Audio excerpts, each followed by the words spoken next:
man them come together like the torch and the wicked catch a fire. Tell you what I war.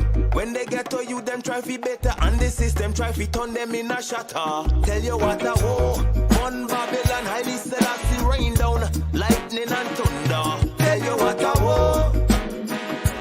Tell you what I war. Yeah. Stars among stars. We. Lights, camera, someone. Carnival is a movie with women in the festival. Yes. Carnival is a movie with women in the bacchanal. Carnival is a movie with women with the pretty girl. Carnival is a movie. This one is international.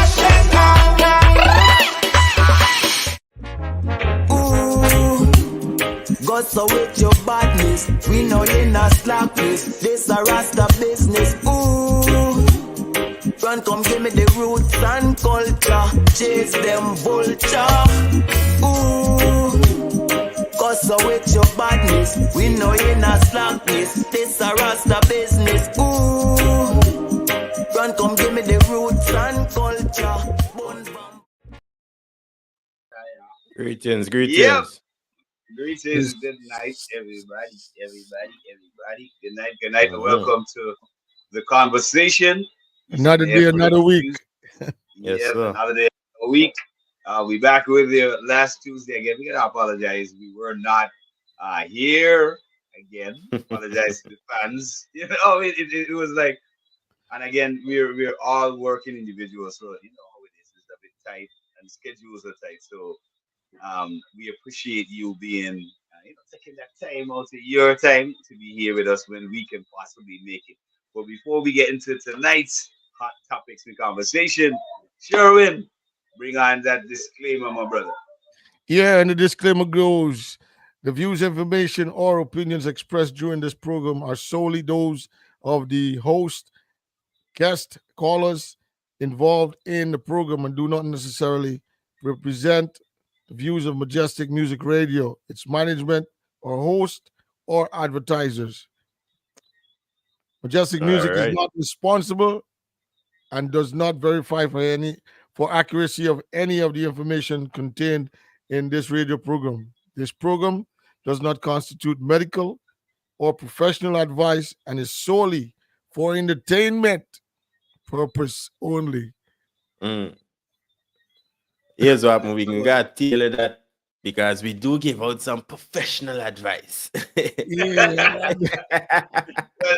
Well, you know, we got to tell them it's up to them. You know, it's up to them. It's up to the audience. Why? You put it professional, but what you mean is that, okay, listen, we put it out there.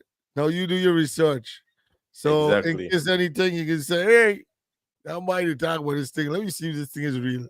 You know what I mean? Like we always say, do your research. Do your research and make comparisons with what we say. See if it's false or is correct. Exactly. So tonight we want to go in a little bit to the importance of relationships in business. Right?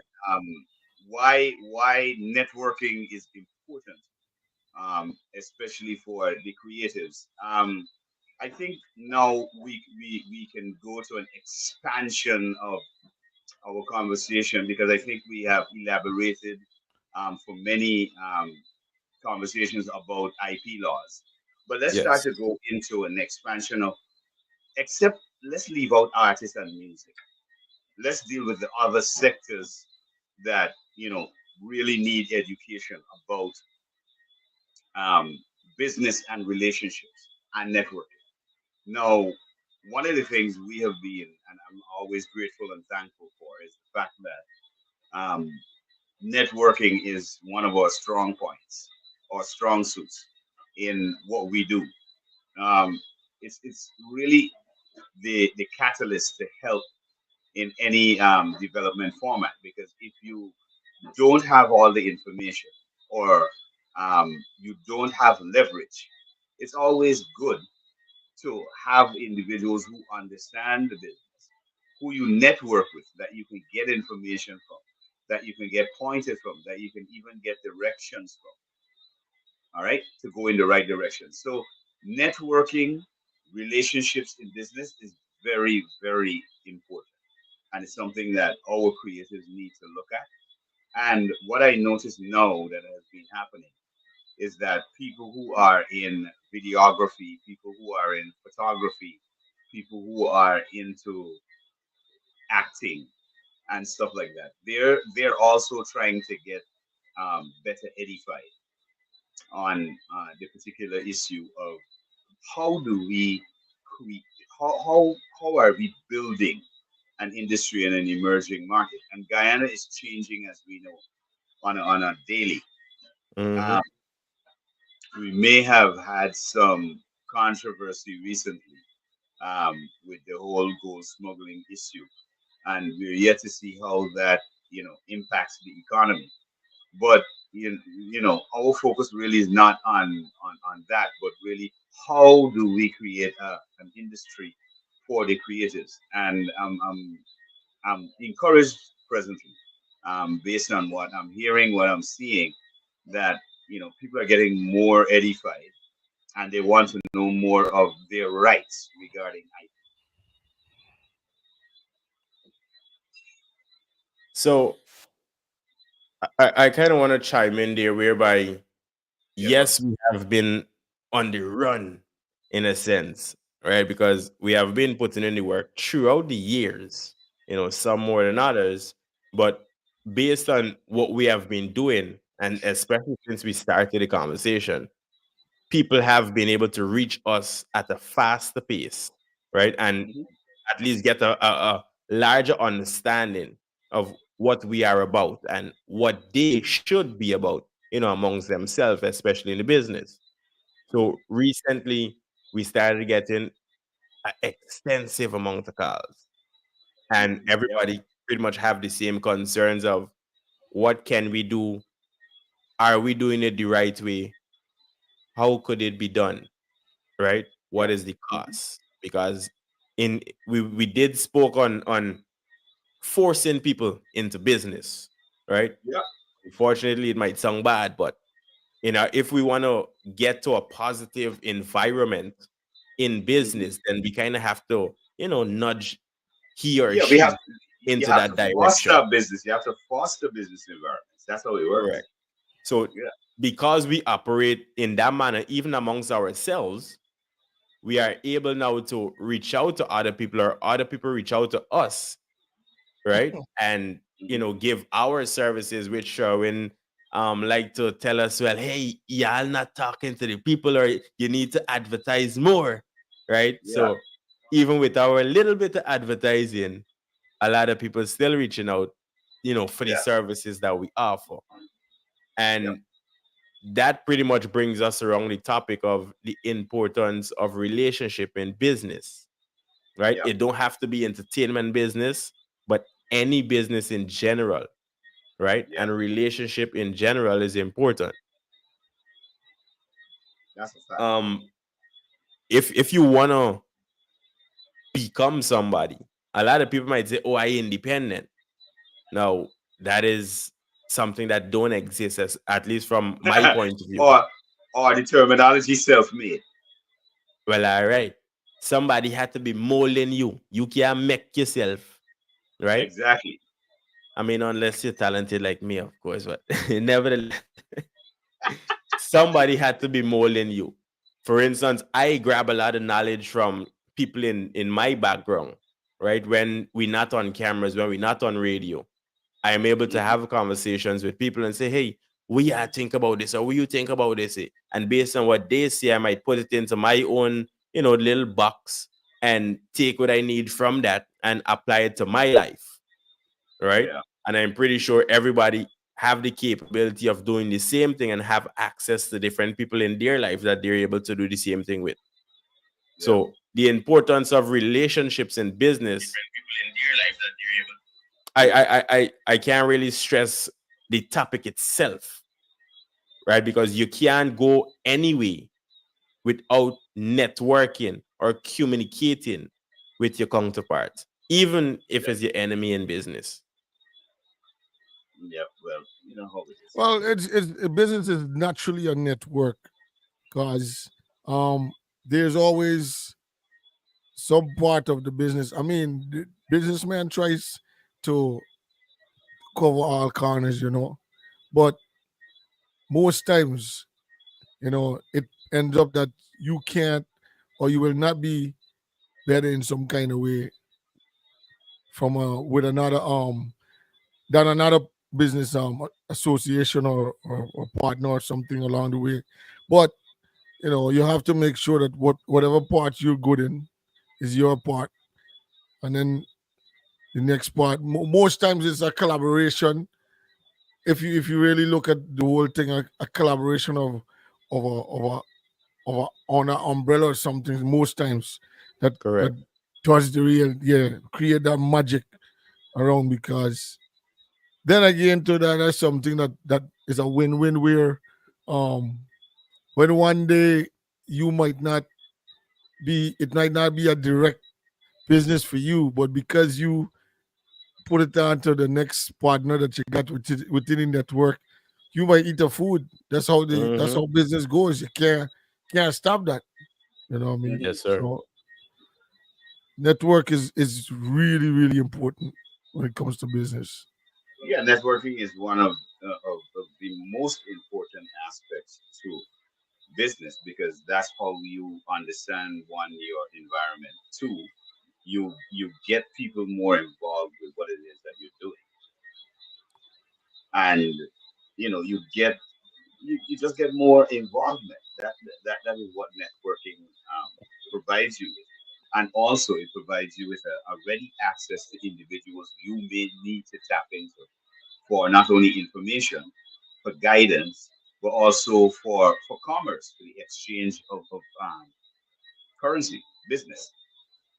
Yeah, Mhm. So in business, it's very important to have a working network. So, what I kind of want to know, Malachi, right? Of Mhm. course, I'm going to get a little bit controversial here. Why is it whereby when you approach certain people, right? Mhm. For instance, in the entertainment side, you approach certain people, say, hey, artist to artist, let we do a collab, right? Mhm.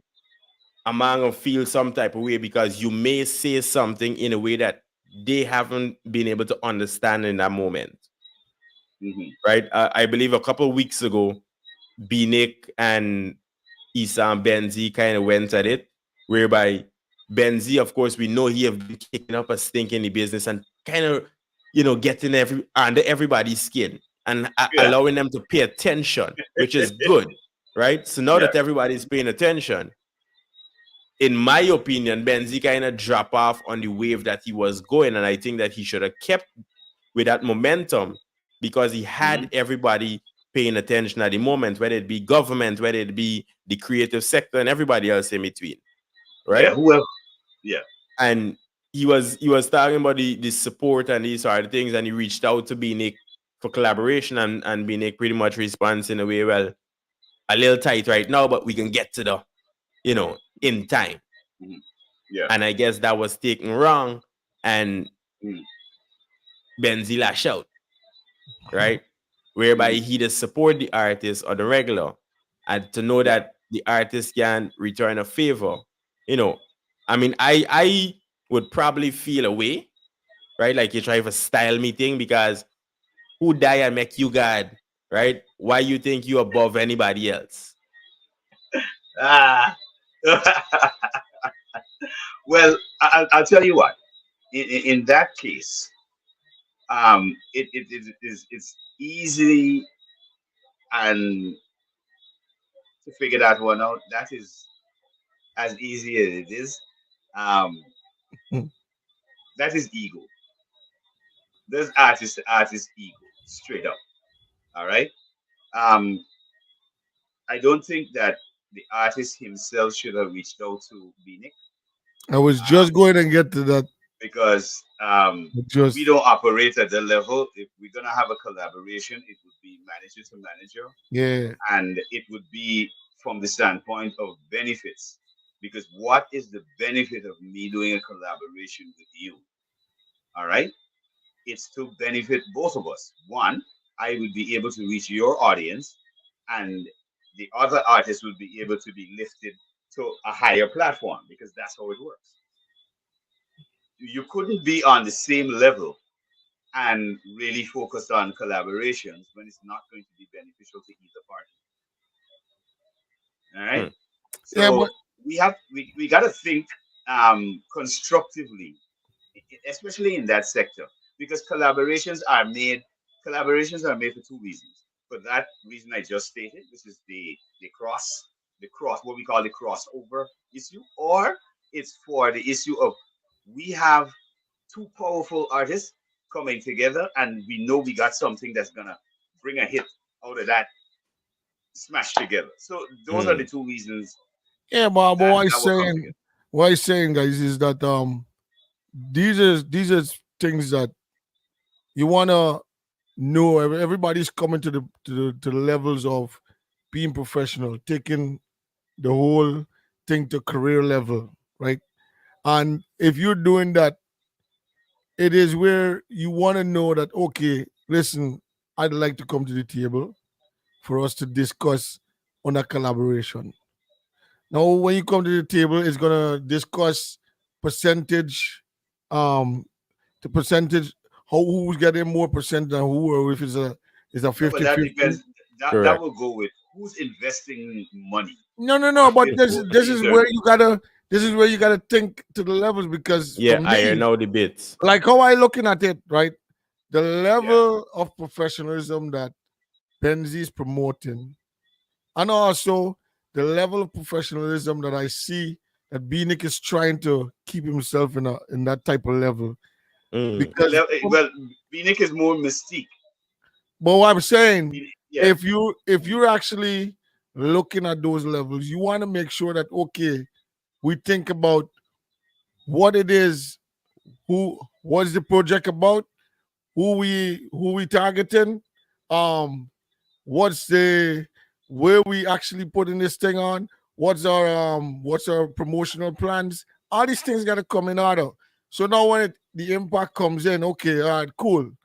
Um, who's gonna be the singer that is really taking this, and who's going to be winning from the royalties? These type of things have got Mm-hmm. to be talked about. But I mean, these guys it's still thinking that it's a scrubby thing. The scrubby thing is like, boy, hey, call him on and ask him off. Let me do something, and the man go, like if he's bigger than me.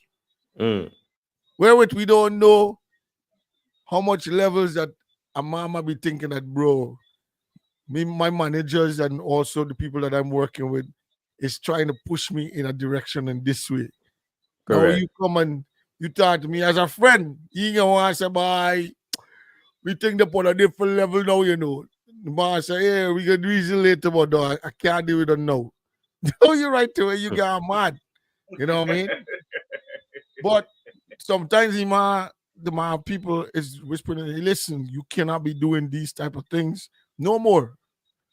These are things that you got to take it, or you got to approach it differently. You know what I mean? But normally on the street, you don't know how to deal with this man, because we know that we was always youth men together walking on the street, coming and Mm. reaching one another, doing a scrubby something. You know what I mean? Everybody freestyling, whatever, whatever.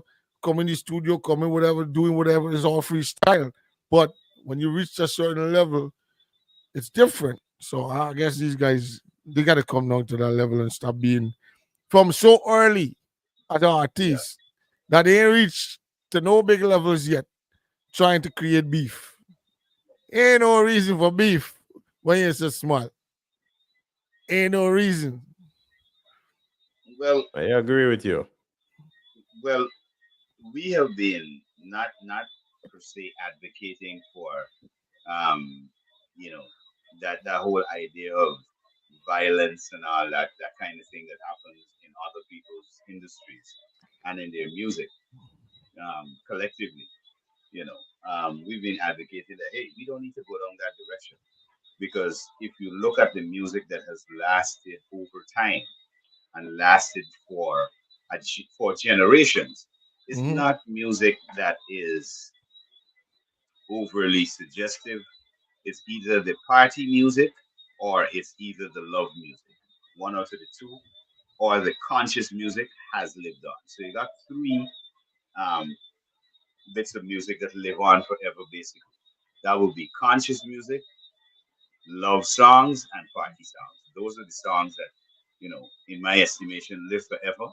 And that's real music we're talking about. Mm. That's Commercialized where, type of music, yeah, yeah. that's where, in my estimation, our artists should be aspiring to get to that level, to that zenith, in other words, where your music is classified as, across the board, that pop music, it stays in that uh, area for a long time, for generations. All right. All right, As it since we is on now, that top, sorry, but no, sorry, as we are now, we're just creating music maybe for a 2 month span or a 3 month span, because it's just popular for a certain community and a certain area, and it done. And really, we in the music, we have to now look at what even Bounty Killer was talking about. I was watching an interview with him where he was talking about the Jamaican artist, as the dancehall artist, he was saying back in the 90s, in the early 90s, it was about topics, it was about issues. All right. It was about the society, the community. But what has happened over time now, that has kind of eroded. And instead of that focus, it's more about gal and all kinds of profanities. So we need to take it back to the social commentary which it was made for. For example, Calypso, which all of these other things came out of. It Mm. started social commentary. It's about social commentary. So if even rap music started with social commentary, it was about what was going on in the what neighborhood. was it? Yeah, in the neighborhood, yeah. Right. All right. So if we lose the essence of where or what this music is supposed to represent and encompass it, all right. Because even if we go back in Guyana's history, there are artists like Aubrey Cummings, all right, that has a song called Caribbean Breeze, I think it is. I'm going to recollect the name exactly, but it speaks about just the environment of the Caribbean. When you wake up in the morning, is the sound of birds, the crashing of waves on the white sands, and breeze on the mountains, and it's a beautiful sunshine. That kind of music is just like Bob Marley singing "Smile Jamaica," right? So we as the whole Guyanese community, in terms of the creative, we've got to think higher level. And in thinking higher level, we have to retool how we're approaching the industry. All right, so that the music that we put out to the audience really resonates with the audience, and they don't feel as though, well, I don't really know what they're talking about, or it is not something that I I can affiliate with. It's not something that I can affiliate with. It's not a topic that is relevant to me. Well,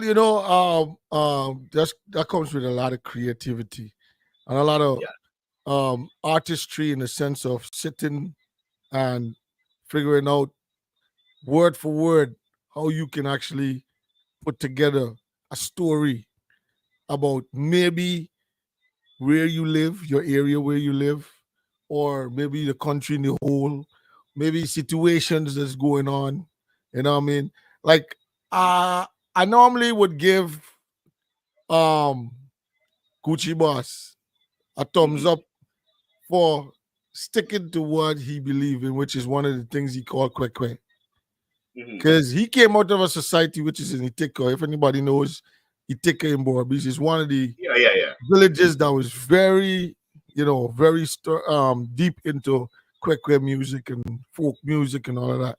And Hmm. because of the society that he was in, he actually continuously will talk about the same. Even when with his songs, he would normally try to dance to the same kind of a, that type of beat Mhm. because it's what's ringing in his head of being an artist. This is the love that I got. This is where my dream is to push that, Mhm. to inject my whole artistry into. You know what I mean? So I guess that's what is needed instead of we looking out of the country and looking at all the blings and glamour to say that the song could only sound good if we sing about all these different things about, you know what I mean? Yeah, about North American countries. Yeah. Yeah. And then the fact is, if you're not living there and you haven't basically assimilated that culture, it makes no sense to propagate what you don't know. What makes more sense is to propagate what you do know, and that is your environment. Um, Shout out to people like Quincy Ace, for example, right? Hmm. For example, Quincy Ace sang a song called "Still in the Game," right? And he talked about when he was small, he and Nestor used to beat on the desk to make music in school, right? Rodwell used to puff up his chest, right? Now that everybody in Guyana could pick up on that because they know It's a they were story. going to, Yeah. there's a story behind what he's Yeah. saying. It's an experience also that he's expressing, which would be during that period. How I got in or still in the game is when I was in school. I used to be in the game with the music, so I'm still in the game. So he making reference that don't think that because when I was in school I was in the game and I now I drop off. No, I still in the game. All right. So you gotta, you have to, like you mentioned earlier, you gotta have a bit of creative writing. Another artist which I believe is a superstar artist, but just has not been able to wrap his mind about the particular direction he wants to go in, is an artist by the name of Isla Man. Isla Man has as much music, I think, as Natural Black. And we know Natural Black got like 15, 16 albums. You understand? Hmm. And Isla Man has just as much music. And we're not talking about, he hasn't compiled them into albums, but he's got as much music as Natural Black, and we are sitting on an industry that could possibly make Guyana millions, then billions of dollars. But because the people who are involved in it are not understanding how we need to come together to make it work, it's taking way longer. And this is why we're talking about tonight the whole issue of relationships in business is so critical because in a few instances, myself and Martin had to step in and create, let's say, a mediation between two parties in order for the business to be understood. Because I think a lot of individuals in Guyana are having conflicts because the lack of education in the business. All right, this is why the conflict happens.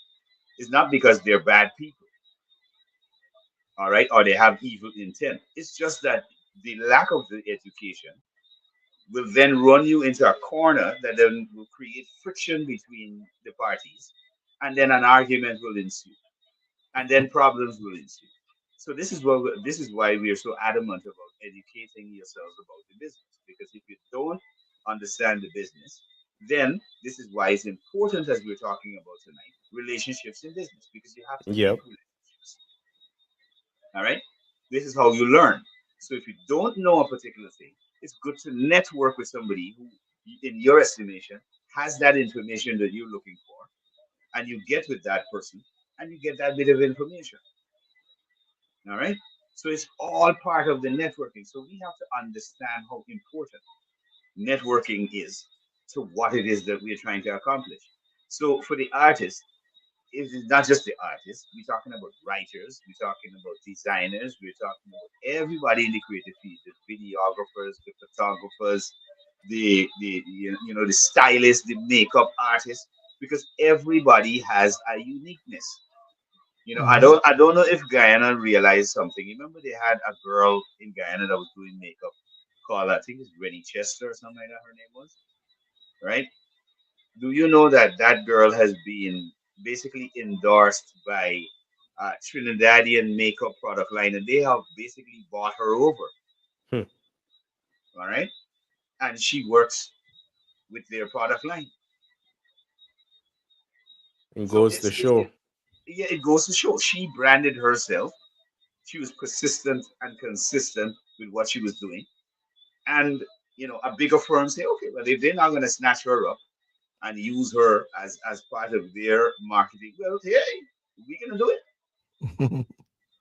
you know and and I noticed that GT&T has got this competition where a lot of creatives across the boards, whether you do voiceover, whether you do acting, whatever you do, you can go and showcase it for GT&T. I'm wondering if that's a new direction in terms of where their marketing is going to go, because I am in my estimation, it seems as though they're changing from the outward look now to an inward look, where they're looking at creators on the ground in Guyana to be more of the influencers. Excuse me, the face of the posters, the voices of the ads and stuff like that. They're going more locally branded. I um, think that's their drive present. not cut to you, but GT didn't had a jingle competition before, Yeah, yeah. They used to Mm. have a jingle competition. so they Yes. now putting on more in the sense of acting and all of that with the Yeah. I believe maybe they're going Guyana Got Talent or something. So I think they had something as close to it, right? Hmm. But I believe their direction currently. Imagine you're one of the biggest local companies and you're not a part of the local content aspect Yeah, of things. which You would know how be bad involved you're with the gonna look, creative. Yeah, it looks terrible with a lot of the major companies in Guyana. right? It looks terrible. They're not involved with the creatives on the ground at all. Period. Hmm. So I think this is why it's important because the way we operate, it kind of forces not just the individuals, but the businesses. And then Yeah. with the intentions of getting the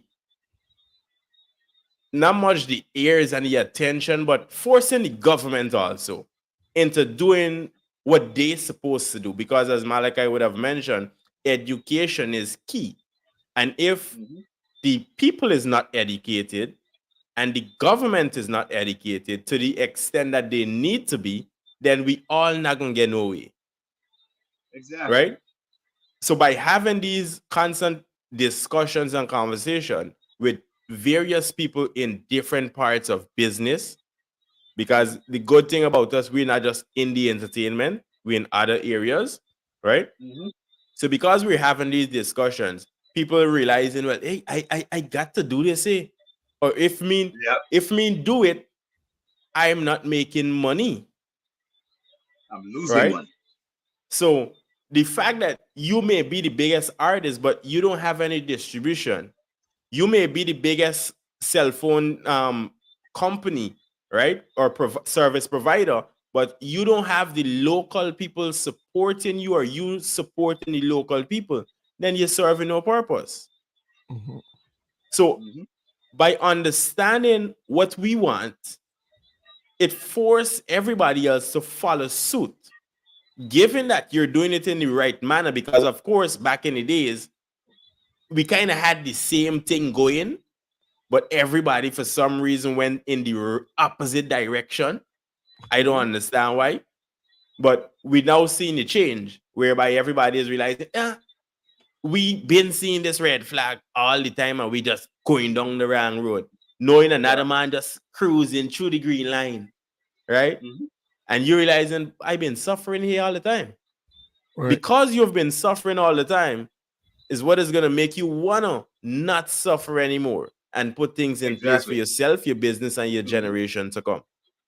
Yeah, because we've been losing tremendously.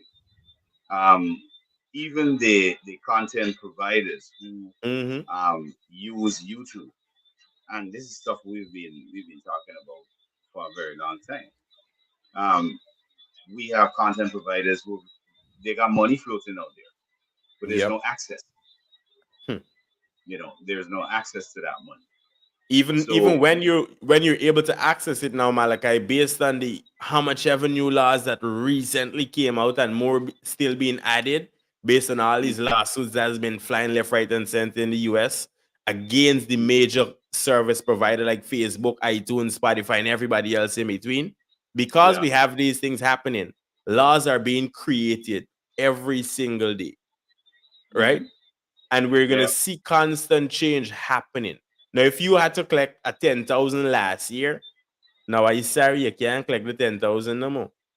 Yes, right? They probably got No. down to 300 based on the last Congress that they had, hmm, right? There's a thing about America. They they look at everything that was okay. They will lose on this particular um something that happened. No, because it is a loophole. Mm-hmm. See, by the next person that thinks they can get past that, that The is ram. already that's already an executive law set in place to fix Uh, that. Because but you can't lose again. that I is the mean? importance of growth and development. Once you're hmm, able to see faults or loopholes, as we call it, you're gonna make Mhm. changes. For instance, a little sidetrack, right? I watched a video earlier today whereby, of course, everybody know when Trump came into power last, he would have rallied around building this great wall to block out the Mexicans. But I've seen a video whereby the Mexicans got some ladder rope, right? Some rope they make it turn to a ladder, and they put on two bar on the top, and they scale one guy, scale this how much ever feet wall that Trump would have put in place. Hook on hmm. the rope like how the man the Steve Corrington survived there. Hook the hand on the fence, and then people just start shoot over. Right? Now, as we the saying, Guyana, strictly government, why is it the population? The population, real. The thing with Guyana now is we're now seeing influencers, but we had credible influencers way back then. We Hmm. just never made use of them because I remember growing up in comedy was one of the biggest thing, or kind of still is for Guyana, right? We Hmm. had all these major comedians and we never made use of them, or most companies No. never made use of them. The theater guild has been in existence for how much ever years, and we haven't made use of individuals coming out, right? The young ladies from the pageants, the young guys from the different competitions, because they've been had jingle competition from since I small. Hmm. No, well, Martin, you see, this is the thing we coming back to. If you don't have a good media coverage, strong media coverage, Mm, countrywide, like say, all right, let's put it at this: NCN. NCN has the capability to actually captivate the whole together with one show, yep. right? Because of the network that they're supposed to create. Wherewith Yeah, when a live program They have comes it. on here, it can actually touch all the regions, right? Hmm. yep. Simply. Now, you don't have strong programs where you actually can have these type of people that you just talk about that Hmm. is actually being endorsed on a regular level, Exactly. regular stage, and also it's not like a program that is actually bringing in people of good interest where they can actually talk. You could actually, it's like Good Morning America, bro. When Good Morning America done, it's like whatever is trending, they pick up on everything that is happening as quick as possible so that they can cover that. That's Hmm. what is needed. We don't cover our own. We cover what we see in Forehead. No, but listen. The other morning, I was talking on radio, um, about that very issue. I was saying the issue presently with, for example, the press association not issuing a license, for example, for like the Guyanese critic, right, is because in my estimation, he has done something, and this is the dynamic that he has brought to the news in Guyana. Instead of post production work, all right, We what do the critic live. has done is exactly he has introduced the live component, which means while it's happening, Mm-hmm. it's coming to you, which is really what we call cutting edge. That is how news is delivered. If you notice, this is why CNN, MSNBC, CBS, this is why these channels exist, really and truly, is because we don't want to know the information post. We want to know the information now, Live and as direct. it is happening. And that's why the reason why these people is well equipped in the sense of each one of the areas or cities or wherever. There is vehicles that's waiting there every day. It doesn't mean that you're gonna be featured every day, Mm-hmm. or it doesn't mean that you're gonna pick up any news that they really need. But So whoever get it, that's it. I think one of our major problem is the fact that we don't have enough people who really and truly understand communication, Hmm. right? Because if you as an individual understands communication, you would realize, well, hey, I am able to make money from anything, literally anything, right? Entity like NCN would be able to say, well, in 10 different regions across Guyana, we're going to spread out 20 vehicles, 20 individuals. Now, you go out and produce your own content, bring it back to the editors, let we do the rest and put it out. If it's live, Hmm. send us a notification, let we know this is happening live on the ground. And this is why Critics was able to reach the point that he is, right? Hmm. Even though right now he still, he would have fell off on bringing the live or most of the live content. But in the height of everything, he never missed the beat. He never missed a crime scene. And you get it before the police reach there. That is true journalism. When I first got into the business, I wanted to be a war journalist because I like the military life, right? So you I wanted to like, document everything yeah. that we see in a protest, in anything war related, right? I wanted to Hmm. make sure, hey, let me go out and document this. Let me go capture Hmm. this image in real time. Of course, we know we got a little stream we got to go through. And this is why I think I remained independent, even though I moved to the US. Because I actually started all of this here in Guyana, whereby my grandfather was one of the biggest photographers for Starbuck News. Mhm. So I understand or understood the business by just watching on from what he used to do, the little time that I would have spent, and the stories that I would have heard. But if you Yeah. understand communication in general, NCN would not be in the position they are today, whereby they create a content yesterday and this content would be playing for the rest of the week.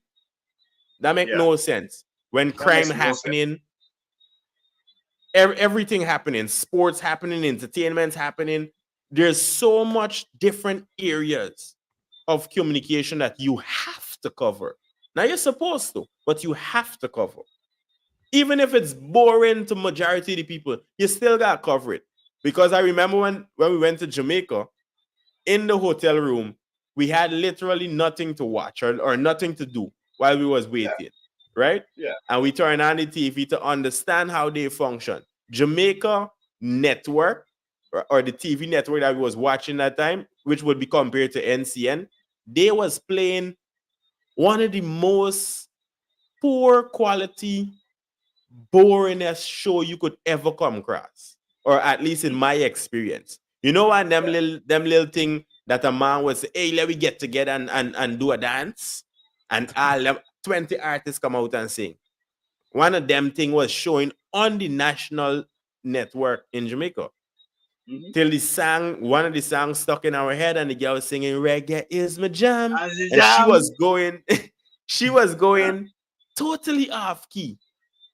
Which is why when we listen, like, you hear this nonsense, and we laughed about it. But she will forever be playing rent free we head. You understand? If Guyana would step out of their comfort zone and do the things that people want to see, we already laughing at each other. Why not capture all of them? All of them live stream from events. Guyanese people be in the comment section the most, talking the most nonsense. But we love it. Put that in the late part of entertainment when nobody really care. When they ain't got nothing to do, so they can come on and laugh. We got a lot of security guards working at night. I'm sure they would love the entertainment. All right. It's right. Early morning, we have a beautiful show early morning, but the content is not there. The energy is not there. So we lack creativity with the producers, because you can't even blame the host. But then even to the host, how are you going to sit down and present a boring show early morning, prime time? Yeah. And a morning show is supposed to be your most vibrant, most attractive show that captivates your audience and keep them there for the rest of the day. Exactly. Radio, they have all the radio stations connected to them, or at least majority. Yeah, they have more and radio. People not listen to them. Nope. Now, I can be the National Communications Network and not reaching the communication level, or lacking, for better word, lack of better word, lacking in communications. Your whole mantra just disappeared within the name itself. That don't make sense. That don't make sense. And the problem is the people that running it, I don't know if it's the ego, whether it be government officials or the CEO, the head producers and content creators under the house of the National Communication Network. Whether it be ego, because we already know it's lack of knowledge. But you can't have so much negative mixed up in one parcel. Right? Reach out to people. Really. There's hundreds of Guyanese in communications overseas. What is the use of the vice president and the president and the ministers traveling abroad to recruit Guyanese or encourage Guyanese to, hey, yeah, come on, we doing nice. It might be a little hard for the 2 morning, but bear with we gonna make it. There's a lot of people willing to come home and struggle, so to speak, in the name of betterment. They are already struggling in for it. So exactly. It makes sense. No, but you know, if they come home, right? Oh, type of bluff nobody. No, Olan. If they come home on the word that Prezi said, on the word that Prezi said, come home, you know them people from foreign coming home and say, oh, me president said like come home, and I come home for help out me economy, knowing they were suffering in the bottom house apartment. Yeah, but this is the look of it, right? All of that is content that they could build. No, this is how me brain working. All of that is content that you could build off from all guy. You thinking content building? I think in reality, right? No, but we're enough for these reality, man. Yeah, we know it's reality, right? But I understand what you're saying about content building. But we're talking reality about how we stay as a people. You understand? And this is why I'm emphasizing. And you alluded to the same thing. They're suffering. This is why Sherman laugh. I know I say they're. Why would you? I mean, you are in metropolitan country. Obviously, the impact you would have on that country is zero. Exactly. The only thing that country will want from you is your taxes. Right? You're a number and your taxes. That's all. No, you have an opportunity to build a nation. Right? A very young nation. We're only 50-some years old, 56, 57 years old, right?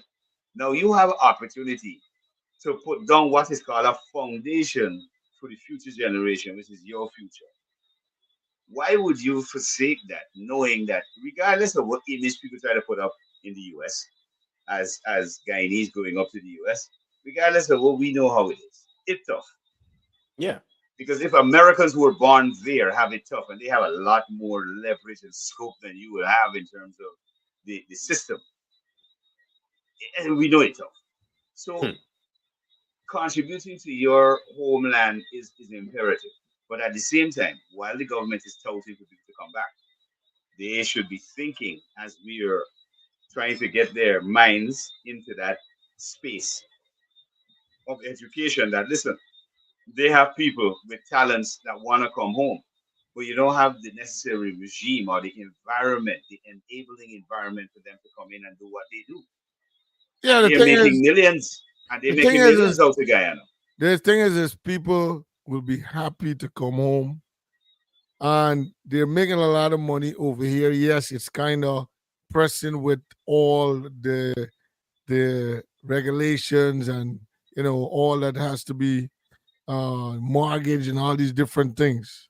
But Hmm. at the end of the day, a man might feel more safe to go into or go out there, do what he got to do, and also he has some kind of a right to speak or speak up for what he know is right.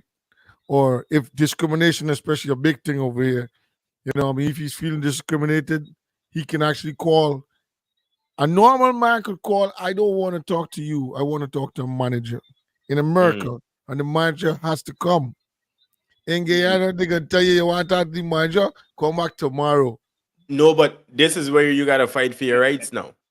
No, We no, but know, I'm just telling you what is the difference, because the discomfort can be so but much guess what? in a more We go bullying type of always way. have the we And go. one of the biggest thing that is most feared, Mhm. especially um a lot of Guyanese that came over here and is successful, even businessmen and women, um they they are not comfortable with the security system in Guyana. Because reason, if they end up in something that is very critical, they are not sure which way it's going to go, Mm. because there is no guarantee that the security system is going to come full force behind me to take care of whatever it is that is affecting me while I'm in Guyana.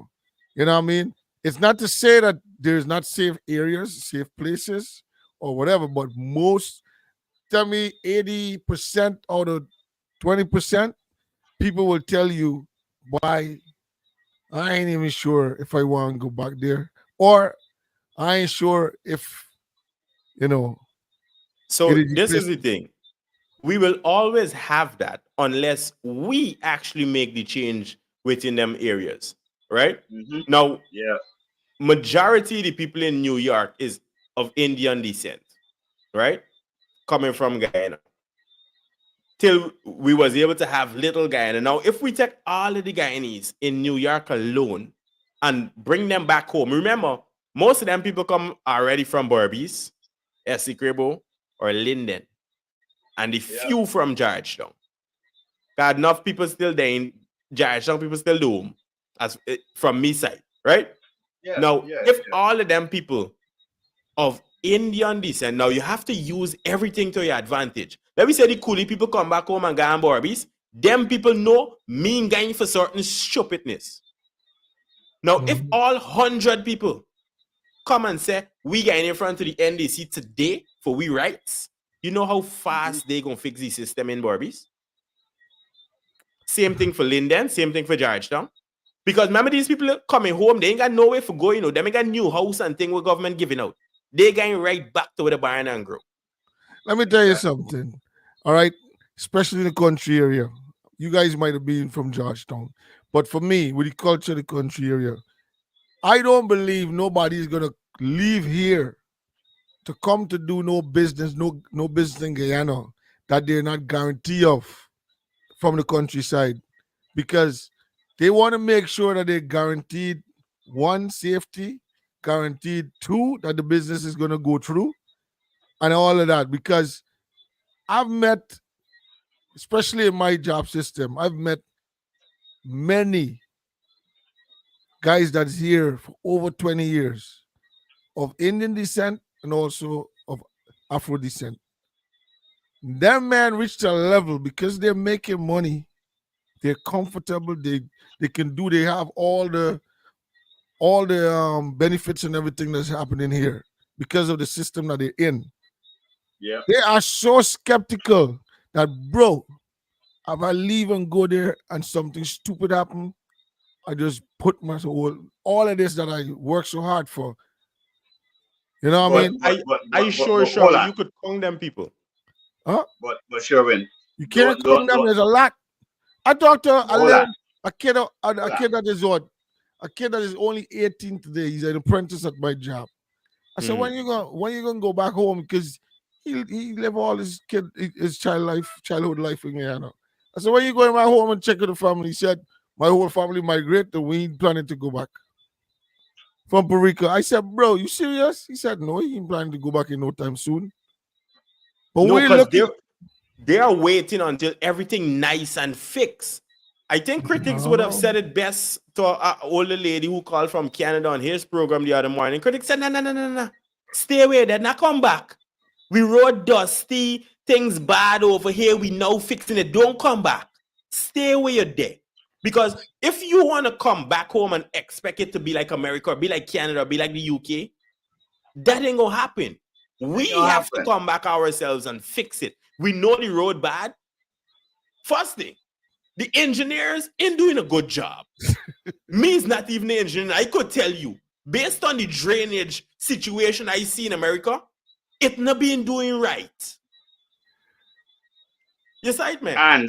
And one of the things which you and I were discussing when we were driving down from the airport the other day was the maintenance issue. Correct. Now we have some beautiful highways, we got some beautiful roads being built. They're putting in some really nice drainage and stuff. Here's the big issue: if you don't have a maintenance department or a crew that constantly um, maintains that, you're gonna have some serious problems. Mm-hmm. That's the issue because the maintenance, the all you got to do is drive on any of the new brand highways and you can see it. Because the sand trucks are taking so much sand daily and then falling on the road and it blows to the side, what it's doing is blocking up. There are little holes or slots right next to the pavement that allows the water to run from the street into the gutter. And all of that is blocked off. It's either blocked off by garbage, bottles, plastic, and sand. So this is why maintenance is important. And we don't maintain. If you drive along all the latest highways, you're gonna see they begin to deteriorate. And they already started to deteriorate. And this is But based on lack of maintenance. that's where we run away from small things like back in the day, the RDC and NDC or whatever it is. I can't remember what it is. But they were little like I could remember on the quarantine, there's a little place called Wim. They have their own place where they come out of a shop Mm. and they will do certain maintenance around the areas and all of that because of that being their area, they will continue to maintain. There's a budget that goes into them for all of that. They have equipment and all of that. They will continue to do that. The towns have the the mayor and town councils and whatever.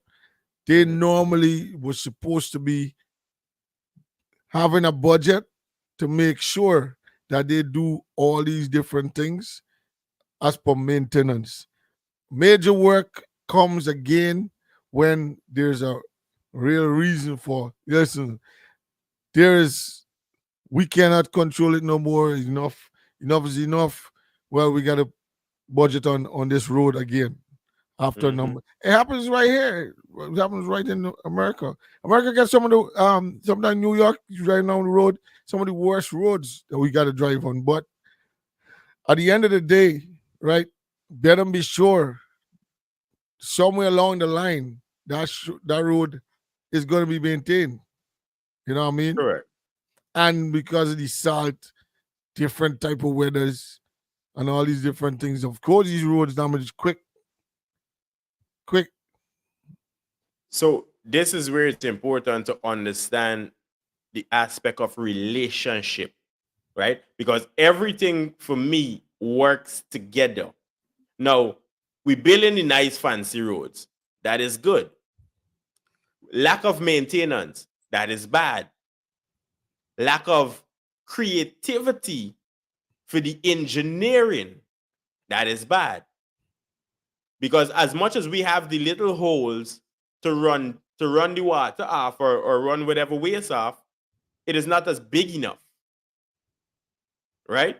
It is not protected properly. Or in most cases, there's none at all. So because we have these mini flaws that we don't pay attention to, just like the IP laws and everything else in different areas, we don't pay attention to certain things. So we can always have a problem. Now, that would only change if I pick up a camera as a journalist today and point each and every one of them new drain problem that they putting out.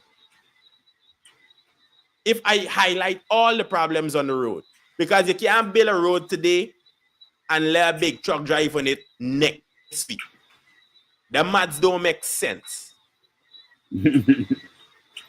Well, so we within ourselves is we own problem unless we fix it. One of the things I wanted to mention, and I'm hope they're looking at it, is that very issue you talked about, the trucks, because you have example, you got very nice highways, yes, but are those highways built to take trucks with a certain amount of tons? And these trucks at least got at very least 12 tons, because they're packed with sand and they're moving on the highway. You could see the result of it. You could see the result of it on the east bank. We have no other options, bro. No. Actually, there are other roads. There are other accessible roads. But what I'm talking about is the new brand highways that they've now created, because we see what's happening on the east bank. Those roads are all warped and deformed and all kinds of stuff based on the weight of those sand trucks. Now, if let's say those trucks started using the inner highway, is that highway prepared for that kind of load that's going to be traversing on it? Those are some of the questions I would want to ask, because as it is now, the East Bank Road for me is overkill. It's serious overkill, because that's the only road that can access the Harbor Bridge. Correct. To get over to the west side. And as it is, all the sand trucks and construction trucks are using that very road, the East Bank Road, to get to Georgetown and further afield. All right. So what I think they really should be concentrating on as well is looking at how we create roads that are only created for example, the 18-wheel trucks, the big sand trucks, these trucks that have heavy weight. You create roads and we have the land for it. We also should be looking at, if we're talking about bringing people back, we got to look at our transportation system overall and reintroduce the train. This is why Britain in the inception had trains in Guyana, because they realized, listen, we got an agricultural region like Berbice that we need to transport a lot of commodity and produce from. The easiest way to do that, which would be less on everybody's budget, is to have a locomotive to do that. That's what I'm saying. And from the inception, I've been having this conversation. I've been saying, if, be it which government is in power or the leaders in Guyana, because even though there's a government, there should be an opposition that is actually in there because of a lot of people that voted for them. That should be going hard to represent and instigate, saying, listen, this is ideas that we should be putting in place. Why don't we do this X, Y, and Z? Everybody's just fighting that, who's spending, who this, who corrupt, who whatever. But when the money is there, make sure it's being spent properly for whatever it is that you say you want to do. No, but Sherwin, on But that point, to spend. before we go there, we Yeah, run away sorry. from the real structure of what a country should have in order to build. We just come back to the place where we got a whole lot of money coming into your face, and the first thing you think about is going back to the same thing that you've been repeatedly done all the time. Is going back to, we gonna build school, we gonna build road, we can do hospitals, we can do hotels. It's the same normal things that is necessities of added to for business and for That's infrastructural development. That's the simple not. thing. But what I'm saying, the real structure of economy growth, wherewith you make people as they earn, they pay back into the country so that it becomes a proper circulation, economy circulation. Because if you don't have that circulation, Mhm. But then what you're talking about there, Sherwin, is what I'm talking about as well, which is the enabling environment. Because without that, and again, I mentioned it on radio, not everybody is in the construction field. Not everybody is into building buildings and stuff like that. People are into other supporting sectors to these very sectors that you need. Because if you build a building, you have to bring an interior designer to really maximize that space and to make that space accommodative to what the perceived use of that building is. All right. So there are many industries that are attached to to the main industry. to the main industries that they have. It's just that in order for those to function, you have to have the enabling environment to happen, and you have to have the laws. All right, because for example, an interior designer, which is higher level stuff,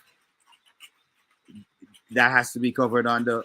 Those are protectionist laws, the same IP laws we're talking about. So again, it's not just artists.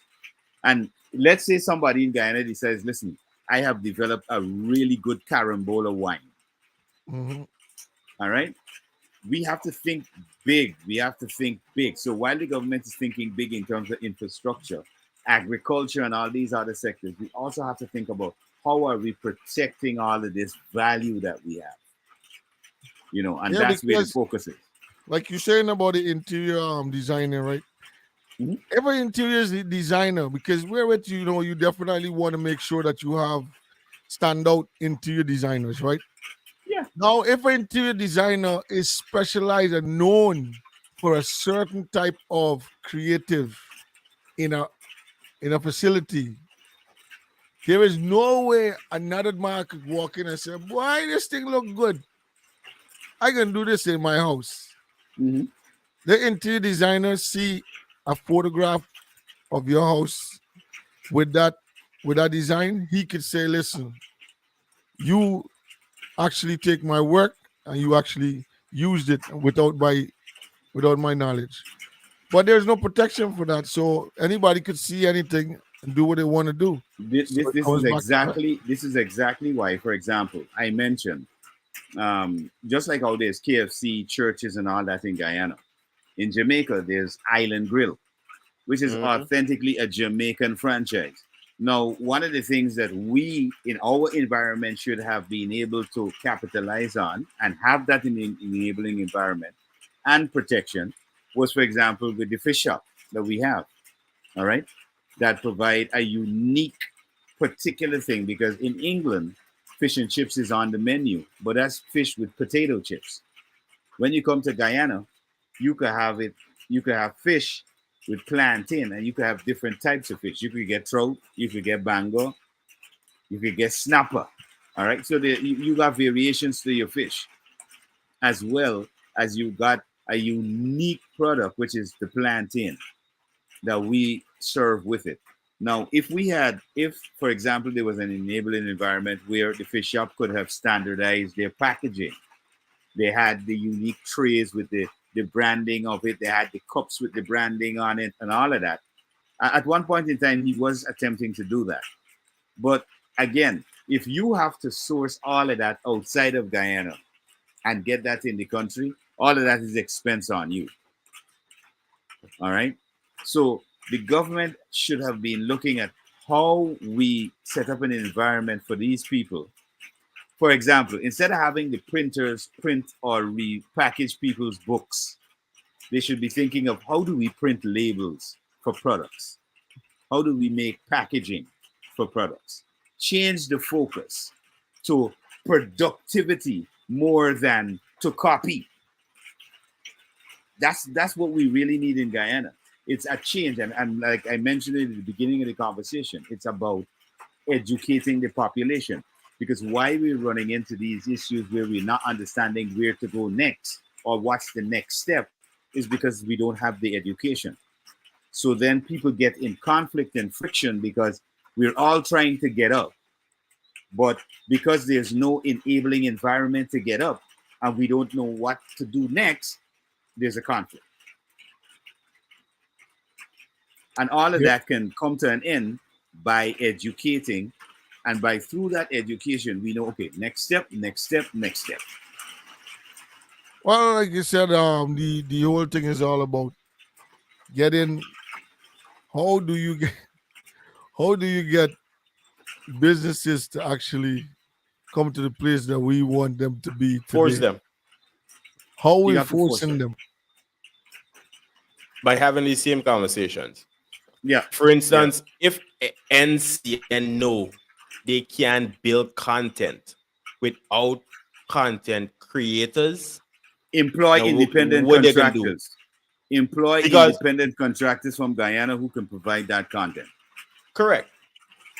Because this is where it's important to head the topic, the importance of relationship. Yep. You don't have to be the whole sole source of one thing when there's 5 or 10 other people in the same business. Networking, remember, is important. Yeah, it's important. In construction, if I can't call the sandman and say, yo, last minute, I need 10 trucks load of sand. What's the purpose of having a man number in the phone? If I can't call the blocks man and say, I run out of blocks, me building halfway right now, I trying for done before the rain come. I need you to What's deliver. The purpose of having he? Exactly. He's supposed to have blocks on standby, not for you, but for everybody else. Right.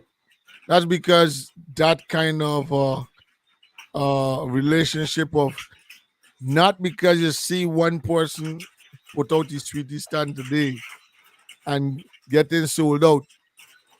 3 or 4 more persons should put out the sweetie stand. Well, that's the normal thing with Guyana. If I sell sweet, you sell biscuit. That's what I'm saying. Why we need to sell the same thing?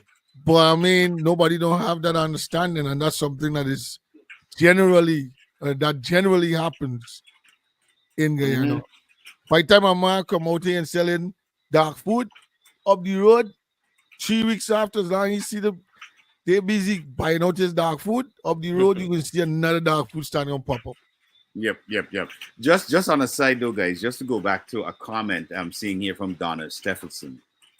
Stephenson, she says, not only lack of maintenance is doing the job properly and well done, not cheap and has to spend money every time it's damaged. It's best to spend money and do it well so that you don't have to go back and do the same job that you did to correct it in the first place. I agree, but what we were talking about exactly, the job is done properly, but what we're talking about is the maintenance, because if the maintenance of when you put an infrastructure in place, all right, it doesn't just exist in a vacuum. The environment is impacting on it. The use of the space is impacting on it. So several conditions are impacting on it. All right. So the best thing to do, instead of waiting until it's totally damaged and then you got to spend a lot of money to totally repair it, is to ensure that it's maintained.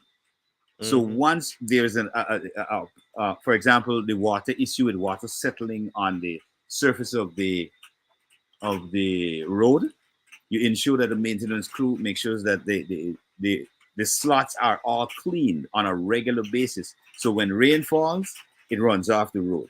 Or else if it doesn't run off the road, we're gonna have problems with potholes coming back again on those very highways that are brand new. All right. So that's what we were talking about really is the maintenance. It's not about it not being well done because we do. I have seen them myself. We've traversed them and we've seen that yes, they have come up to international standards. Let me And ask you a question to in the sense of those trucks, right? Mhm. Does Yeah. is Guyana have a law of the capacity level of Well, those trucks? these are all the things we're talking about. This is why we're talking about. We Because have to institute laws, and this would have to do in conjunction with City Hall as well. Um, because the capacity level, I mean, normally you want a truck to be to the level of the sides so that it will even avoid the sands blowing off on that much on the road while you're driving. It should not mhm, be anything past that. It should be something that definitely is a charge. Another thing I mhm, think that Guyana has moved away from that they should have kept, and especially like building all these new roads and doing all these different infrastructural work and all of that, they mhm, should be again introducing tolls, which will in turn come back as part of maintenance, a part of the maintenance, the money for maintenance in a sense of budget, yeah. in the Mhm, budgeting of the maintenance for the road. You know what I mean? mhm, But you seeing all these things is working for the more developed countries because they know it brings a kind of something to the people's head like, yo, bro, if I just feel like driving like a crazy up and down this road, I got to go through a toll, I got to pay. But you know We what? I got to find a way not to go there as often as possible. mhm, we also have to remember Guyana is only 58 years old. mhm, And we really and truly only have one economist, right? And the man tired. Nah, you can't say again. I got one economist. Show me somebody else with little more sense than Jagdio or Listen to close to me. it. I got my own my own thing about it in the sense You of not in Guyana. no. We narrow no. I was living in Guyana. We narrow our mhm, minds away from somebody that knows about being an economist and Mhm. people that actually a man with normal common sense might be better than someone that's fully educated and speaks well and say how they can do this XYZ. Did the mhm. man ever step up to the podium and voice his concerns? Does we problem in Guyana, no? No, We ain't coming outside and say nothing. no. We But comfortable. the problem is for me, right? If you are an economist, be it what, if you don't come to the level of where it will benefit the people, but it's just because of what's in your head as an economist, you're no good for country. If whatever you're doing as an economist is you making it work for the people in the country, that is causing a direct effect for them to benefit from, then you're a great economist. If you're just an economist because you're the one that could call the shots and move this around to the puzzle there, whatever. The others is there because they're dumb. They're just sitting back and realize, oh, by the time this man move two moves, we confused because we already dumb. But I'm I think saying a I think real you said it good right there. a real good economist, right? You can't say a good economist if whatever you're doing is deteriorating and it's moving away from the people. Whatever you do, it must affect the people by 100% of what you're doing. Whatever you're bringing in, whatever companies you're bringing in, however you're doing it, it must be transparent and that is affecting the people and the I think you economy said it itself right there, properly. Sherwin. Well, that's impact and beneficial. One side of the coin knows what they're doing, Mhm, when the other side just literally fade away half the coin. It's right. This is where, even though let's class the entire PPP party as the good side of economists, right? Everybody, we get a little money. Everybody in government, whether they're doing as much, they pushing. All the ministers, they pushing within their space. Now we have the other side of the kind, where them guys isn't even showing up on the surface. So where are they in their space?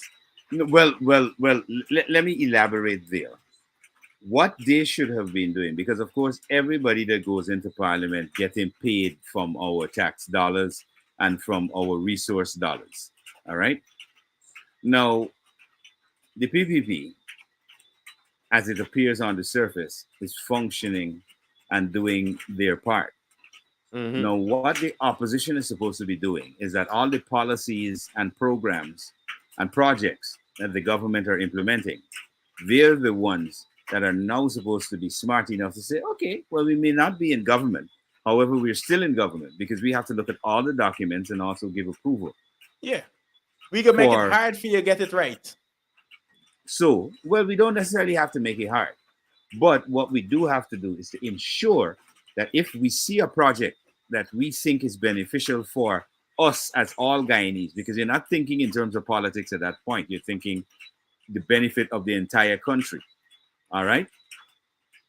So if you're thinking about the benefit, you're thinking, all right, for example, if you have a project like the Amila Falls hydro plant project, that will benefit the entire Guyana, and further afield, you could say, okay, yeah, well, let's scrutinize the project. Not to stop the project, but let's look at for example, the expenditure of the project.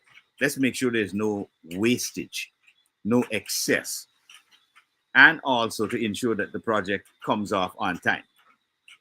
All right. Where is the opposition on, for example, because all the artists and the creatives are right here in Guyana and they're struggling to get a balanced footing in doing their business. Where is the opposition to say to the government, let us take the issue of IP and look at it seriously. Let's have a tabling in Parliament. Let us bring some of the creatives in Parliament. Let them present papers or a perspective on their particular sector so that we have a greater understanding. We have more education on that issue so that the government of the day and the opposition of the day can listen to the people's perspective and say, this is something that we should look at it and chisel out a way of how we move forward. This is what's supposed to be happening. The thing is that sometimes you sit down and you look at some of the thing that's coming out and you be like, bro, is these people really the people that is really supposed to be doing or be in the forefront for to represent people? Well, it's clearly not. I mean, unfortunately, we no. haven't had any real strong leader.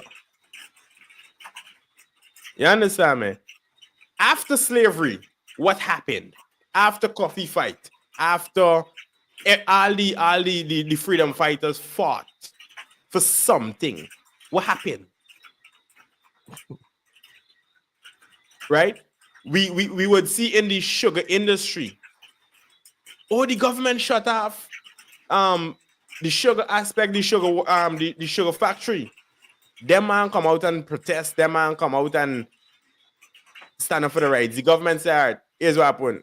We can figure it out for y'all. We can give y'all some money. We can open back up the factory to capacity. We can put money behind it to have it functioning. Even though we're running at a loss, we can still do it because you know how much sugar workers came out? Rice, same thing. You know how much rice farmers came out? Now, construction is fairly new. We pretty much had, let me say, 5 or 7, if so much, real good big contractors in the past. Now everybody and the mother is a contractor. Right? Yeah. Facts. So that So area is come now you not a growing. contractor, Malachi. Malachi had to I contracted Malachi too. contracted different things. Okay, nigga, I don't need pick up no contract, boss. No, we get no contract. But I that good. is the importance of playing your position. Once you have relationships, everything's supposed to work together. Yeah. Yes, I Well, man. Without a well, good relationship, we failing. The government failing, the people failing, everything failing. I don't believe. I think that I think one of the strategies is not from just one side. I'm not saying, or I'm not knocking and saying that it is deliberately, but I think it's something that is just a culture, a part of the culture. That Mm. it's just not a comfortable sight for one man to see another man striving in this capacity and feels that he belonged there before me. So Mm-hmm. for some reason, by time, okay, so like this, you would find that you take a guy, you actually building a septic tank. So we still building a septic tank. This guy come around and he realized, oh, this is that easy to build a septic tank. And he know to do the job. He's just my boss and the contractor. All right, cool. From today, when this work finish, I ain't coming back here because I doing my Yeah, own and job. even thing. Mm-hmm. And it continues like that because another man gonna go with him, said the same thing, and then eventually, the whole village or one area has Building a so much backward people septic building. tank. Yeah, So that is our problem right there. The first man didn't take the time for actually learn the craft. No, he no, didn't no, no, learn. no, no, no, no. You see, this is the thing because the system is not properly set up to make it hard for just any and everybody to come and say, I'm a contractor. The system is supposed to be like, okay, in order for you to be a contractor, like over here, in order for you to be a licensed plumber, you have to do or you have You to got to do go through a certain field. certification program. Yeah, you got to go You through a have to go through certification so program. much in order to get there. You can't, you could turn up and say, I'm a plumber mechanic for years and years and years and making a lot of money. But because you're not a licensed plumber, you Yeah. actually don't have the capacity to serve that you could say, turn up on anybody and say, oh, yeah, I got everything that you need. No, where's your Mhm. license? I don't have it. But you know, everybody can get the same thing. So you're not, it's not proper structure put in place so that people can live or people can say, well, yo, I'll give you an example of that, we Sherman. living properly. Right now, there's the construction boom happening. A lot of people going into building, making blocks for sale. All right, that's all good. That's nice. That's a strategy to make money, and you're doing it legitimately. However, where's the government stepping in with quality control to say, okay, no problem if you have a block factory or a block making group or a plant or whatever. But what we would need to do is before you sell your blocks, we would need to test your mixture to ensure that you ain't giving people sand,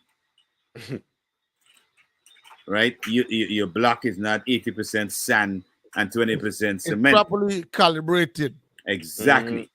So you've got to have a standard with what you're doing because a man they under No, I say, hey, empty don't go lot. by he black A them like man, sugar. no, This but one they check this get out. solid black. This is how it happens. A man they under a shed on an empty lot, and he got is like a concrete slab, and he's sunning out a set of brick blocks, and he producing blocks at the same time in a wood mold and ponging it in, The metal and one then cheap now. Everybody get all it. right, good. No, okay, that's all good, bro. I'm not knocking at anybody's hustle, but what I'm saying, the government now should standardize because you can't have suppose somebody goes and they construct a 2-story building with blocks that are mostly sand. An earthquake happens, a tremor happens like we had the other day. You understand? Those blocks would not be able to withstand certain moving. So they're gonna crack easily, they're gonna break easily, and they can compromise the structure. So we got to have, like I mentioned, one of the first things the government got to do across the board is something called price control. We have to have a price control board, because I can't walk from Turning Point to Tocqueville Corner and the price for a Canada Dry drastically changes in a block. All right, I can't go to the Chinese supermarket and pick up bread at a certain price. And when I walk in and I decide I want to tap into a local bakery, the price is double. I'm like, what? What really going on? What happened? The price of flour went up while I was taking that walk? Yeah. The man on strike. No, it's bro. It's the same thing that happened that we had to highlight with the at the Perica Stelling, where the price was $1,300, but the boat captains were telling you straight before you buy me care what they say. In other words, they don't care what the Harbor Bridge Authority is saying about the price. So this is where why I mentioned we have one economist, because he have been packed with so much overtime that he just functioning right now. He literally cannot stop at this point. Now, if we look at, let's take Barajagli out the picture. Who actually coming up with the brilliant ideas? Ali is new to the game. Who's coming up with the brilliant ideas to help Guyana? Well, not Ramson. We know it's not Ramson. So finance minister been there for years, bro. Yeah, but he's been in finance, Maji. Yeah, he's supposed to have a good. I mean, I understand that he's just finance, but to function there should be economists or proper economists that is employed within the government. Them in foreign, brother. Them come back to Guyana. The thing is, it's not only an economist that runs a country. You gotta pay good, you know. You gotta pay good. You have to have technocrats who good. Who are the behind the scene people is the most important, boss. That's what I'm talking. You have to have technocrats. Those are the people who understand the systems working. For example, Martin and I on the radio, we're talking about the PMS program, which we should have the top-down evaluation and the bottom-up evaluation. All right. Now, if we don't have any of those systems where, for example, a minister is accountable, this is why we have the problem with the issue of, for example, a PS getting involved in corruption, because you don't have checks and balances that even if the minister say, well, yes, this is what got to happen, his subordinates could go to the legal system and look at what is supposed to be their function or their SOP and say, well, nah, this is outside of what we're supposed to be doing. We ain't doing that. We don't even have a private system. Now, this is where, again, we are failing. Me as a private citizen have the literal right to walk into any one of the ministries and demand to see what is going on in the books. We just said? Me as a private citizen, a taxpayer, have the right to go into any ministry and demand to audit them. Every opposition can demand, though. You can demand. Why? The opposition is dysfunctional. They have a brain to audit they anything. Also have been stealing. If you can't even calculate, you don't even know that 32 is less than 33. You're gonna calculate, you're gonna do any audit. You don't even know. Like I heard one of the parliamentarians, and it's shameful. She was calculating a week. A mother, and she said this, Mr. Speaker, if a mother has to send her child to school for a week at $300 a day, that amounts to $9,000 at the end of the week. I was like, my God, is what really going on with certain people in their maths? You mean elementary, like for standard maths? You like what? You can't calculate 3 times 5 and know that, well, 300 times 5 is not 9,000. Dude, this is and these are the people who are in parliament for Guyana. All right? Yeah. These are the people who are in parliament for Guyana Now, and that problem, represent, how do we fix that problem? The you know, citizens don't know that we have the power to take them out of no, parliament. no, no. The problem is, Martin, the problem with the How political do you? system is this. No, hold on. In other countries, you have to be elected regardless of whether you're in a particular party. You have to be elected by a constituent that you're representing in parliament. In Guyana, it's not so.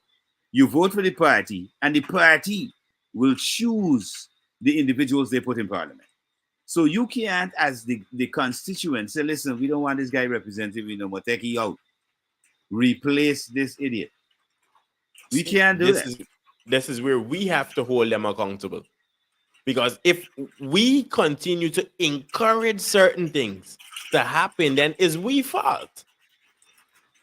Yes, I admit. If we continue to encourage lawlessness, it is our fault. Yeah. Because we have seen things time and time and time again that we know as regular citizens, this is supposed to be this way. No, this is This is not. supposed to be happening. Yeah. I ain't supposed to be treated in this manner. You know you're supposed to be treated in that manner. Why are you accepting it?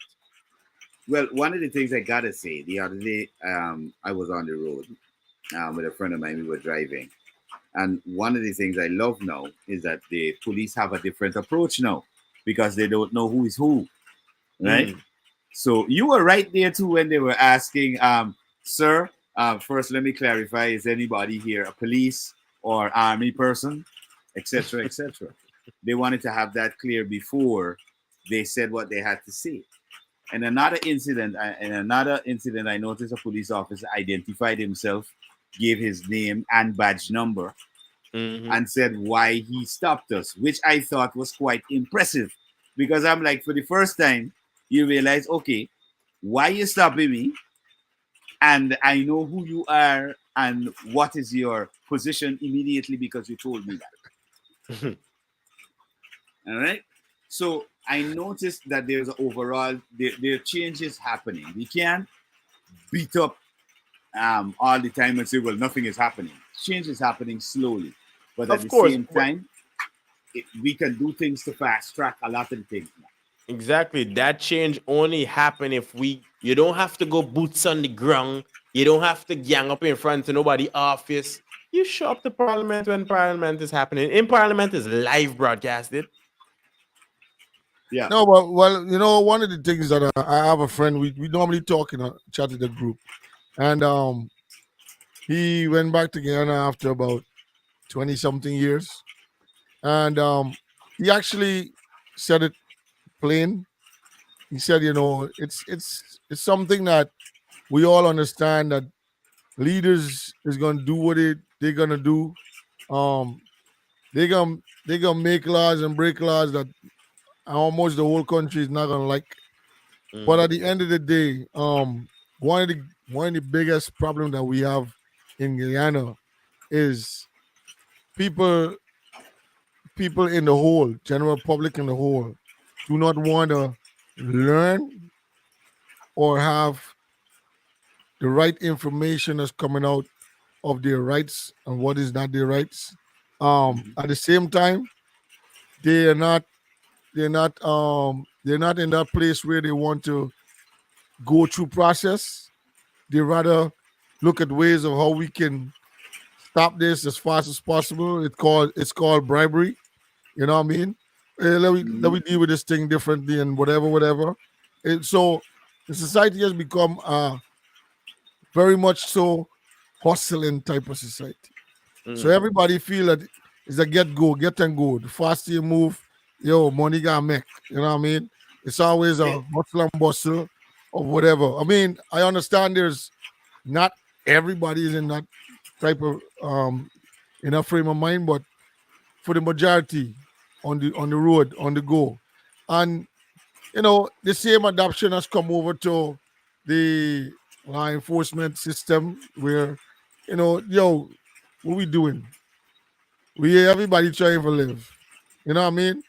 So until it come to that place where people realize that, we need to do things in a way that it can tell law enforcement when it's wrong to me, or law enforcement do their job and you gotta face the consequences if you break a law. But These type of Sherwin, I ain't cutting you, but on that point you made earlier about law enforcement and enforcing the law. Now, if you have a case where law enforcement accepting bribes, in my estimation, you don't just deal with the perpetrator. so you gotta deal with You both parties. you deal with the enabler as well. Correct. Both parties are in the trouble because one, he Gotta learn a accepted bribe. lesson. Exactly. The police accept bribe, and the person who gave it to the police is the enabler, is the person who is the enticer, and they Right. have to be punished as well because they're the ones offering the bribe. So they are equally as guilty. So then it has to be a strong a strong implementation where is either the law enforcement officer hold the person accountable for trying to bribe him, or the Or both citizen, people, or or both the parties, yeah, citizen, or the hold the citizen law, hold the law enforcement officer for trying to intimidate solicit for bribe bribe. from him. Correct. So it's one of the two. That's the only way it's going to be fixed. Other than that, if you put it together, which is happening, if it comes together where both parties accept and then agree about the whole thing, it just Mhm. continues. It's just yeah, bro. Get him man, yeah, the man good. Get the same man there. When you pass him, give him 5,000. He gonna be good. Everything all right. But this is And why. it's This is why. This everybody is. on the same box. But this is why again, sure, we need internal investigation department, which is separate from the Ghana Police Force, Mm-hmm. which Bro, is geared Separate from specifically, government in general. exactly, not bullshit. specifically geared for investigating police. It don't All right, because function. while the police are investigating and looking for criminals, you have to look out for those rogue officers who use the law and bend it for their own gratification to get their friends out of trouble. For example, they're on the road, they get stopped in a roadblock, they pull out a phone and they call a high-ranking officer who will say, "Oh, the man's me partner by the man, the legal IV." You understand? All of that is corruption. Even if money ain't passing, that is part of the corruption. All right, Mm-hmm. that is part of that system of corruption that we're talking about that has to be eradicated totally because you can't call nobody when you are in an opposition. And then this is where There is why a lot of that is no, but encouraged too, worldwide, Sherwin. not cut you right. Mhm. Worldwide, there is that kind of courtesy where if you present like we present a PBA card over here and Mhm. say, okay, this is Captain XYZ. Oh, we want to give him a call or whatever. They call him and they said, okay, this is so whatever, whatever. Okay, we'll have to give him a ticket But because of XYZ. isn't that in Or a case where you don't have certain documentation to prove what you've said, so they can make a call and they can verify? no, but you have to get it. You got to get the thing. If you All don't right. have that, Mhm. you're not obliged. Well, you got to go through. You have to go through the process. Yeah, correct. You have to go through the process. That's what I'm talking about in Guyana. We have a system here in Guyana where, because I know a big boy, all right, like no, Relationship. I can make a call, all right, Because you have a relationship with somebody. right, I can make a call, but that's abuse of a relationship. We talking about That's abuse of a relationship because you are putting that officer in a compromising position. Because if he's making a call for you he's compromising himself and the force by doing that. Mm-hmm. All right.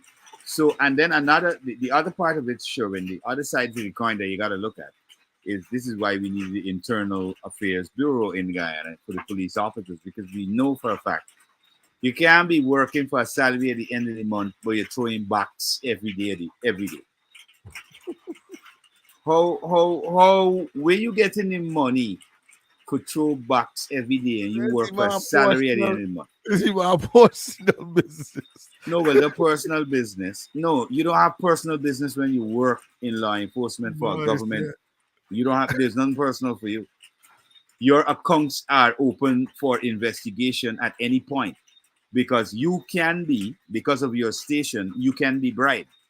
Yeah. Mm-hmm. So you have to have your accounts always checked.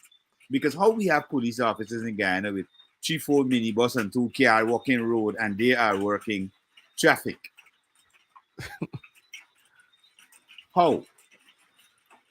What? If we had an internal investigation unit, you obviously know, well, bro, if you own all of this stuff, where are your taxes? Where are you getting this money from to purchase these It's a regular things? part of the culture now, so it's most obvious. This is what we're talking about. This is why the GRA and all the necessary arms have to be linked through a database so you could check and make sure that, hey, how you get all these things and you working at this? How your salary scale is this and you could buy all these things? You doing something else. All of that relationship comes down to one thing. Because in the US, I was waiting. In the US, you know, a police makes 72,000 a year. Yeah. All right, and he got certain benefits that he getting. He could go and buy a $500,000 yacht. Yeah. He going to jail. He going to jail. You gotta ask why. How you get it? Exactly. How are you working as a police officer with that salary and you own a mansion? How these things happening? You own Beamers and all that. How are these things happening? So we gotta look at the situation real and be logical with it. Guyana does need to have an internal police investigation bureau, which will look at officers and their conduct, because it's a serious thing. This is why people are saying, well, you know, corruption, it goes all the way up, and they blame everything on the government, because then the government is not putting the correct measures in place to ensure that I am free from you. Whatever you decide to do, the long arm and the law going to reach out and grab you for that.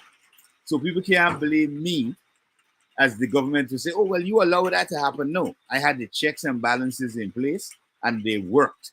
Because once you step out of line and we can't account for this amount of money in your account, and that should be happening with parliamentarians.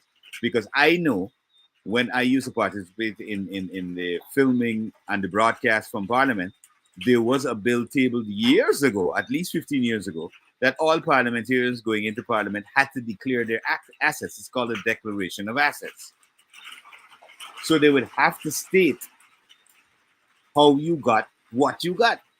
And this is straight. And I want to know how the declaration of assets hasn't worked for certain people yet. Because I know certain people in the opposition that was walking in City Hall, carrying an effigy and walking around with a coffin and say they're walking Obi upon Suba. And these people in Parliament, they own mansions and all kind of thing. Now, how did they get that from moving from that state to that state? Yeah.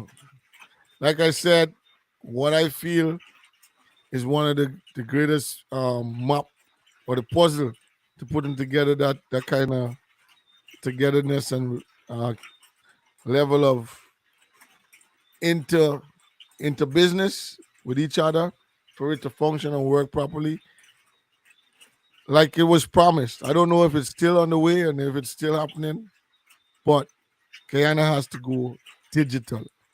Trust me. And as long as they go digital, it's going to interconnect all agencies. You just got to punch in. Yep. They got to figure what's going to be your code or what's going to be whatever it is coming with. And you're going to be, even a man in a shop, in a normal shop could just do like this. Boop, boop, boop, and pull you up. Yeah, you're good. You look like you can work with me. Yep. You got everything. I got everything on you. Yeah, blah, blah, blah, whatever. But we far from that for sure. For some reason, I don't know. Well, let me tell you this. One of the things we could do to bridge the gap with how we can close a lot of this stuff quickly is stuff that Barton and I have discussed on the radio, which is forming think tanks. Is very important. Think tanks in every community is very important. Think tank in ministries are very important to create synergy within ministries because they need to work together in order to function properly.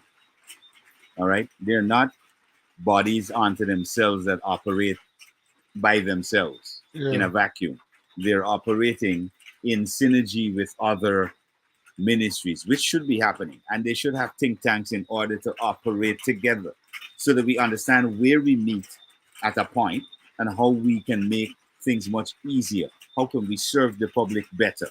How can we provide a better service to the public? All right. That is what the focal point of it all should be. But just as we wrap up tonight, because we got to wrap it up for tonight's conversation. It's been going for a minute. Thank you again to all those people who have come on the live, contributed, send your comments and suggestions.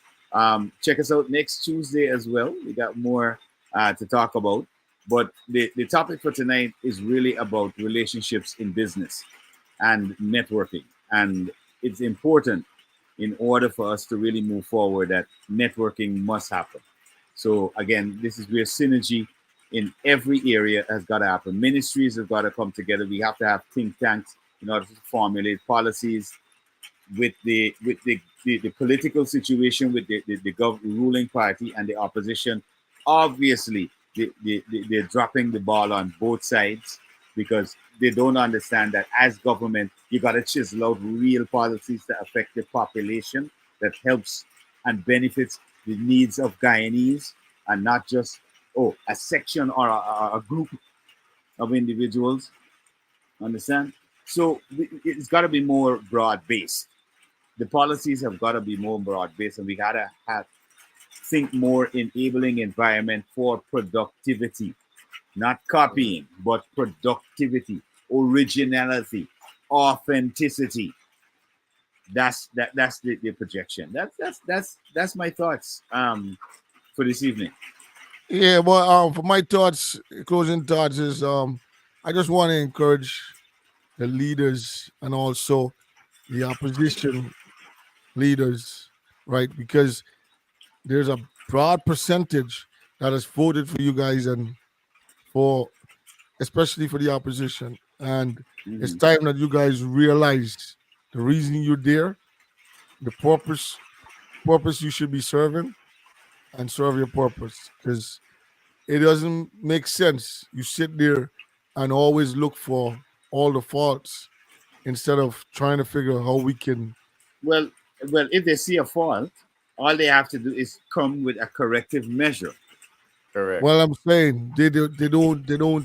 These are things that are not being done, but it's You're not more like active. a blog or a tout to come out and have a talking point instead Mhm. of dealing with it at the place and in the place it should be dealt with. Uh, Exactly. Another thing is I want to encourage the leaders of the country, of course. There's a lot of people that's concerned and not concerned because nothing's being done, but concerned that we want to see the best for the country, and there's always something called a third eye, and if you guys could start using that third eye and realize within your ministry what might not be going right because you're only using your two eyes and instead of realizing where the third eye should be looking at, and let us make it a better place because really there's a lot of slack screws that should be tightened, you know what I mean, and because of concerns they instead of coming out here to bang at you as a group that is coming out with a conversation, we level this thing. We say where you don't make sense, and we say where you make sense. Right? That's the level, straight and plain. Well, I think everything that we would have touched on tonight depicts the topic within itself, because I judge everything from a business standpoint, whether it be church or anything else in between, right? And of course, relationship, whether it be being able to have a simple conversation with each other or working with each other to get something done, right, is important. And this is why we are here tonight, to make sure we understand the importance itself of working in unison. It don't matter what it is, even if it's small, we have to work together for the betterment of the country, for the betterment of ourselves, and not for you, not for me, but for the next generation coming. Because we all know we don't want to see them suffering. I think that is my 2 cents tonight.